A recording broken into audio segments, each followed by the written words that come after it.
Hey, this is Beth Riley, and this is the Artist Spotlight podcast series, and I have with me today a very special guest. It's Jim McCarty of the Yardbirds. How are you, Jim? I'm good. Very good, Beth. Nice to be with you. How have you been spending your time during this global pandemic that we have going on? Well, it's been a strange time for me because the year before last, I lost my wife. Oh, I'm so sorry. And we'd been together for, over 20 years, and we were very close. So she had cancer, and I was looking after her. She was at home. She didn't go into hospital. She was cared for at home, and I was looking after her for the last few months of her life. And then after she died, I thought to myself, well, she can't just be gone.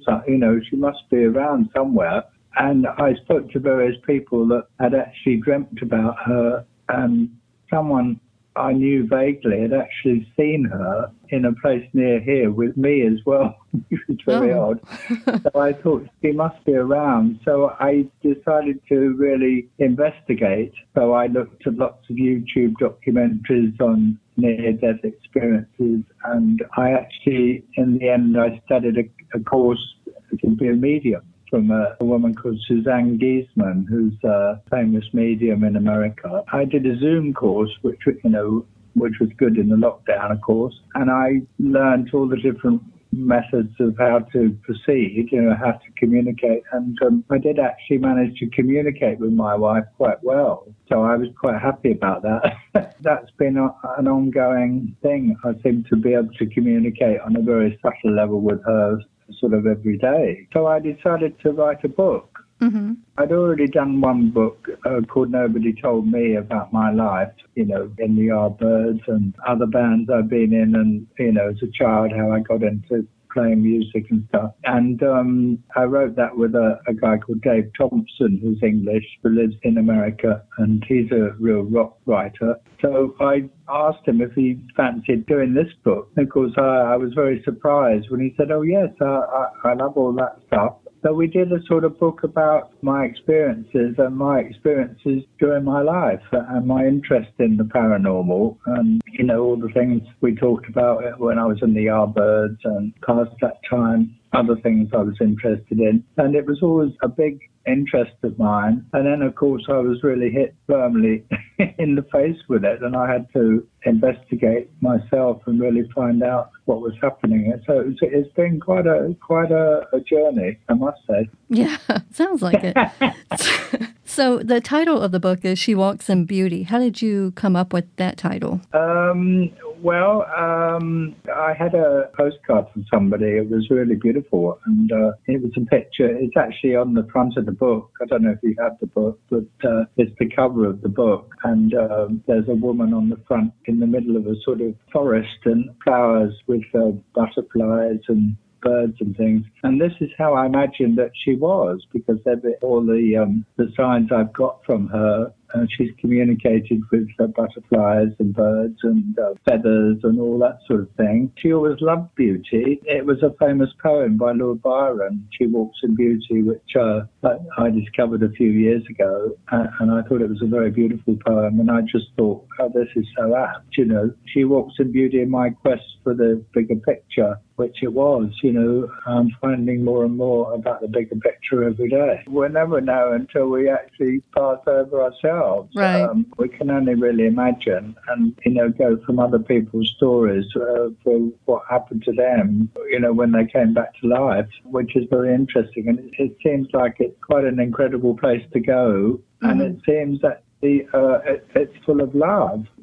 Everybody over the other side is thriving, and it's not a horrible place to be at all. There's no real judgment day or anything like that. Some of the old cliches don't seem to be true. And of course, the great thing for me is I completely believe now that the consciousness does go on for all of us, and we all go on. We never really die. We go on in another place, which doesn't sound too bad, actually. Sometimes it sounds better than the world we live in now, especially with the pandemic going on and all the craziness that is our world now. Yes, well, it's been very tough, hasn't it? And it seems like it is quite tough living in the world. And the more you know about, the bigger picture, as I said, I think it makes life a bit easier if you can, aspire to that in your life. I think you can expand your consciousness quite a bit and take that on board, and it makes you feel better. I have not read the book yet. I'm definitely interested in doing so. John just sent me like the cover of it, so I know what the book does look like. Oh, okay. He'll probably send you a book, maybe. I think he's still got some. I don't know if he sent them all out, but just ask him for one. Okay, yeah, I'll do that. We talked about your book. I feel like we have to talk about the Yardbirds. I mean, you've been with them since 1963. I mean, you're the sole original member and the original drummer. I mean, you just got original all over you. But what has that experience been like with the Yardbirds and how hugely influential they are or you are? It's been very interesting. Of course, it was quite a lot of hard work in the day. It was very stressful and we were playing a lot. That's why we split up eventually. It was so busy you didn't really know where you were in the end. But I think it sort of paid off because, we got to become quite a good band and we got to become quite well known. And really the history still carries on for some reason, which is amazing, isn't it? For 50 or 60 years later from when we started, there's still a lot of interest in our music, which enables me to carry on playing because people still love to hear the music and they always thank me for keeping the music alive. As long as I can still do it physically, then I'm very happy to do it and enjoy it and keep people happy too. It's a nice way to be. Now, for people that don't know, there's a difference between the Yardbirds and the new Yardbirds. Can you explain that difference? When we split up in 1968, we were completely wrecked, really, and we'd had enough of it. We wanted to do something else. I'm talking about Keith Ralph, the singer, and myself, really, mainly. The other two were going to carry on, Jimmy Page and Chris Dreyer. Chris got sidelined somewhere along the line, and Jimmy formed his own band, who were originally called the New Yardbirds, and then they changed to Led Zeppelin, and they started off, playing our repertoire, and then developed their own repertoire, and so it went from there. That was the history. And they did really well, as everyone knows. But the Yardbirds now is different. It's only really me from the originals still wanting to play with the Yardbirds. But I have an American band now, and it's very good. They're very good players. They're very experienced musicians, and they know all the material, and they're great to work with, and we have a great chemistry. And so it's good fun, and it's a lot easier than it was in the old days. Yeah. I've been in quite a few bands, and I do a lot of solo recordings too. So I've done about 3 solo albums because I love to sing and love to write songs that I can sing, and I enjoy that as well. So there's another string to my bow. Do you have any favorite tunes other than the popular ones from the Yardbirds? People know For Your Love, Heart Full of Soul, Shapes of Things, I'm a Man. Some other quite good tunes. When we reformed the band in the 1990s, Chris Dreyer and myself from the originals, we had a different lineup, and we did an album called Birdland in 2003, which was on Steve Vai's label. And we had Steve Vai playing on it, and Joe Satriani and Slash, and a lot of guest guitar players. And we did some quite nice songs on that album, and we did a song called Crying Out for Love, which was very nice, which had a guitar player in the band called Jippy Mayo. He was originally with Dr. Feelgood. He joined us for a while, and he was very good. He played with the band on that album. Yeah, and we did a couple of songs actually I wrote. Another one called Dream Within a Dream, which was based on a poem by Edgar Allan Poe. Dream Within a Dream and Crying Out for Love. They were nice songs, not so well known as Shapes of Things and Over On the Sun Was Down, as you were asking. That gives me something to check out for later. I mean, I am familiar with the Yardbirds and music and all that stuff, but there's some that don't really jump out at you right away as you're reading it. And then we have a bunch of albums in our house, and we're just constantly... Yeah. You'd have to check out the album called Birdland, which is actually quite good. Okay, yeah, I'll definitely do that. If you could go back to any year, what year would you pick and why? Well, back with what I know now. Yeah, you can take what you know now. Well, I'd say 1966 was the best year for us. Okay. Because that was the time, we'd already been to America a couple of times, and it was always a big dream for the kids in the UK, in England and stuff, to go to America. That was all, where all the movies were made, and, the westerns and the gangsters and the blues music and all that stuff. It was like a dream to go there. And 1966, we just had a couple of hits already, For Your Love and Heart for Soul. And we were a great lineup. We had Jeff Beck in the band, Paul Samuel-Smith on bass, Keith Ralph on lead vocals, Chris Dreyer on rhythm guitar, and myself. It was a great chemistry within the band, and we did some great songs, and we did Shapes of Things actually in America, in Chicago, in Chess Studios, which was great because it was an old blues studio, and we wrote Shapes of Things within the band, and it was a great time for the band. It was really when we were really flying high. And then from 1966, you fast forward, I'm not good at math, about 26 years. In 1992, you guys were inducted into the Rock and Roll Hall of Fame. What was that like? Yes, that was great as well. It's sort of rather unexpected in a way, although we had been already put up for it in the year before, and it was quite nice. I mean, to be honoured in that way, it was very gratifying for us. We were inducted at the same time as Jimi Hendrix, and Johnny Cash was, one of my heroes. We had a school band when I was a teenager, and we used to play Johnny Cash songs. Yeah. So it was quite funny, suddenly being alongside Johnny Cash, and of course Jimi Hendrix wasn't there, but also Booker T and the MGs, so we were in a good company. Yeah.